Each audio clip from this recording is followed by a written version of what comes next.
काली के रूप में आ जाती है। लक्ष्मी सम्मोहित होकर उसके साथ जंगल के बीचों बीच डायन काली की कुटिया तक पहुंच जाती है।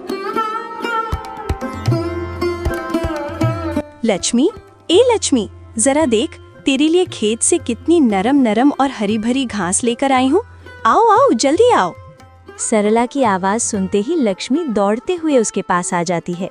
सरला उसे घास खिलाती है और लक्ष्मी खुशी खुशी खाने लगती है। मेरी प्यारी गाय, पेट भर कर खा, कुछ ही दिनों में तेरा बच्चा जन्म लेगा। इस समय तुझे अच्छा खाना खिलाने की हमारी हैसियत नहीं है, घास के सिवा कुछ और खिला नहीं सकते। क्या करें लक्ष्मी, हम तो गरीब हैं। सरला और उसका पति हरिराम श्यामपुर गांव के एक मिट्टी के छोटे से घर में रहते हैं। सरला दिन भर घर का काम और लक्ष्मी की देखभाल करती है, जबकि हरिराम खेतों में मजदूरी करता है। इसी तरह उनका साधारण जीवन चलता है। एक दिन गौशाला की सफाई करते हुए हरिराम सरला से कहता है, सरला, तुम इतना काम क्यों कर रही हो? भूल गई कि तुम भी गर्भवती हो? अपना ख्याल रखो, समय पर खा पी लिया करो। ऐसे मेहनत करोगी तो बच्चा कमजोर हो जाएगा। कभी आराम भी कर लिया करो। हाँ हाँ, मैं सब समय पर कर रही हूँ, लेकिन हमारी लक्ष्मी भी तो गर्भवती है, उसे भी तो ख्याल रखना जरूरी है। घास के अलावा कुछ अच्छा खिला नहीं पा रही, ये सोचकर मन दुखी हो जाता है। प्रिय, चिंता मत करो, लक्ष्मी का बच्चा होते ही थोड़ा पैसा आएगा। बचा हुआ दूध बेचकर अच्छा चारा खरीद लेंगे। बाहर ठंडी हवा बह रही थी और चांदनी कमरे में फैल रही थी। रात को दोनों बिस्तर पर बैठे बातें कर रहे थे। आज लक्ष्मी बहुत उदास लग रही थी। हाँ, मैंने भी देखा, शायद गर्भ की कमजोरी होगी। लेकिन एक बात है, जब मैं उसे चारा डाल रहा था, उसने मेरी ओर ऐसे देखा जैसे कुछ कहना चाहती हो। हमारे लिए वो सिर्फ गाय नहीं, परिवार का हिस्सा है हरिराम। उसे अब और ज्यादा प्यार और ध्यान चाहिए। हम उसका भरोसा नहीं तोड़ सकते। दोनों ने फैसला किया कि डॉक्टर बुलाएंगे और लक्ष्मी को पूरा आराम देंगे।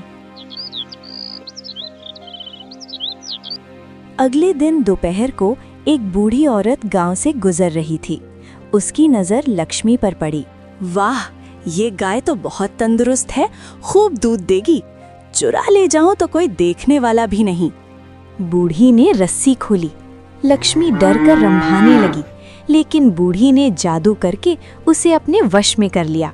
लक्ष्मी चुपचाप उसके साथ जंगल की ओर चल पड़ी।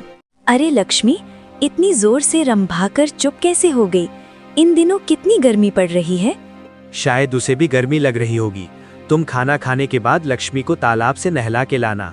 इधर बुढ़िया लक्ष्मी को अपने वश में करके गांव से बाहर जंगल की ओर ले जाती है। आज आखिर तुम आ ही गए। मैंने तुम्हारा इंतजार किया है। इस जंगल से कोई जिंदा नहीं जाता। तुम मेरी बलि हो। इस रात सिर्फ मैं जिंदा रहूंगी।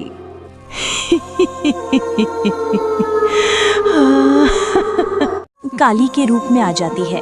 लक्ष्मी सम्मोहित होकर उसके साथ जंगल के बीचों बीच डायन काली की कुटिया तक पहुंच जाती है।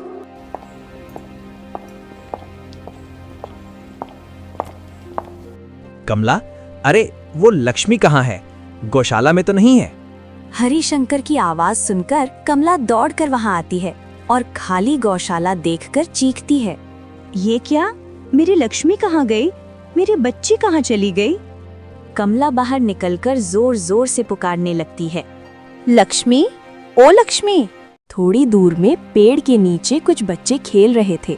कमला उनके पास जाती है।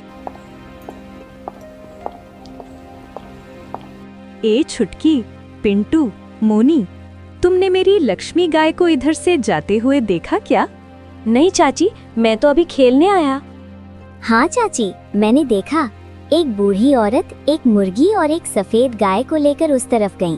वो बुढ़िया किस तरफ गई? उधर जंगल की तरफ। वो बहुत जल्दी जल्दी भाग रही थी। ये सुनते ही कमला डर जाती है और बिना पल गंवाए जंगल की ओर भागती है। हरिशंकर भी उसके पीछे पीछे जाता है।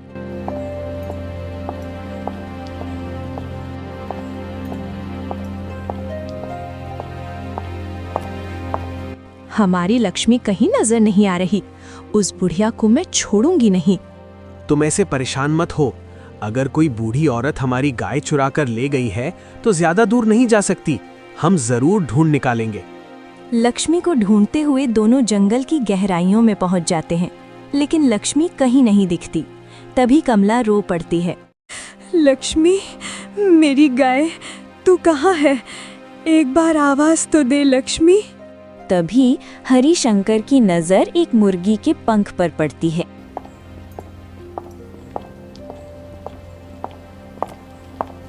इधर देखो, मुर्गी का पंख।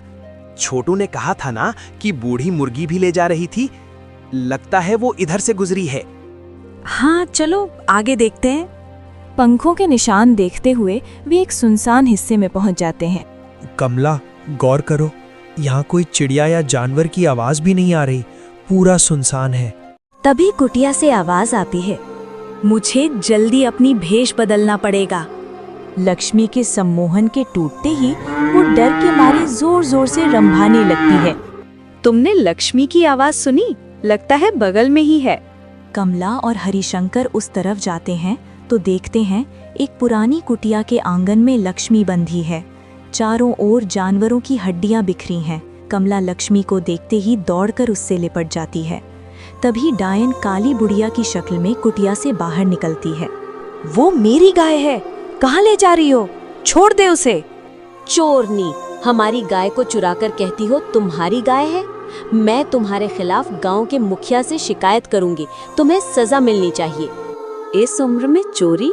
छी छी छी। इतने बड़े बड़े बात मत कर। तू मुझे सजा दिलाएगी, मैं तुझे खा जाऊंगी। डायन काली देखती है कि कमला गर्भवती है। वो हाथ मुंह के सामने लाकर कुछ बड़बड़ाती है और धूल सी अजीब चीज कमला की ओर फेंक देती है। तुम हम पर धूल झोंक के सोच रही हो कि हमसे बचकर भाग जाओगी? भागने की कोई जरूरत नहीं। तुम एक बूढ़ी हो, शायद गलती हो गई, इसलिए हम माफ कर देते हैं। हरिशंकर की बात सुनकर बुढ़िया हंसने लगती है। फिर दोपहर बीतकर शाम हो जाती है। हरिशंकर और कमला लक्ष्मी को लेकर घर की ओर चल पड़ते हैं। घर पहुंचकर, लक्ष्मी, तुझे कोई तकलीफ तो नहीं हुई? रुक, मैं तुझे घास देती हूँ। कमला लक्ष्मी को घास देती है और लक्ष्मी खाने लगती है। आकाश में काले बादल छा गए, लगता है तेज तूफान आएगा। चलो कमरे में चलते हैं। शाम से तूफान और बारिश शुरू हो जाती है। रात को खाना खाते वक्त, आज तो बारिश रुकने का नाम नहीं ले रही। ऐसे मौसम में जब तक काले बादल रहेंगे, बारिश होती रहेगी। चलो खाना खाकर सो जाते हैं। आधी रात को तेज बारिश में अचानक कमला के पेट में भयंकर दर्द शुरू हो जाता है। मैं और नहीं सह पा रही, बहुत दर्द हो रहा है।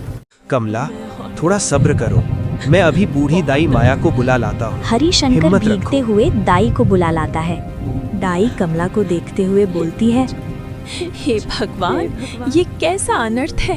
हरिशंकर, तेरी माँ की ये हालत कैसे हो गई? क्या हुआ दाई? जोड़ का दर्द है? सब ठीक तो है ना? कुछ ठीक नहीं।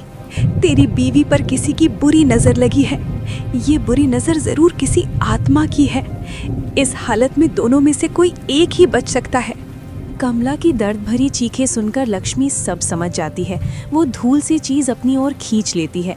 तभी कमला का दर्द धीरे धीरे कम हो जाता है। इधर गर्भवती लक्ष्मी को दर्द शुरू हो जाता है। तूफान में कमरे से नवजात बच्ची की रोने की आवाज आती है। हे हरिशंकर, भगवान ने तुझ पर कृपा की है। तेरी बीवी ने बेटी को जन्म दिया है और दोनों स्वस्थ हैं। ऐसा चमत्कार कम देखने को मिलता है। अगली सुबह हरिशंकर गौशाला में जाता है तो देखता है कि लक्ष्मी मर चुकी थी। लक्ष्मी, तू हिल क्यों नहीं रही? इस तरह लेटी क्यों है? जवाब क्यों नहीं दे रही? हरिशंकर की आवाज सुनकर कमला दौड़ती हुई आती है। हे भगवान, मेरी लक्ष्मी को क्या हुआ? उसके मुंह से ऐसी झाग क्यों निकल रही है? लक्ष्मी, तू उठती क्यों नहीं? तूने मेरी जान बचा ली। मेरी और मेरी बच्ची के लिए तूने अपनी जान दे दी।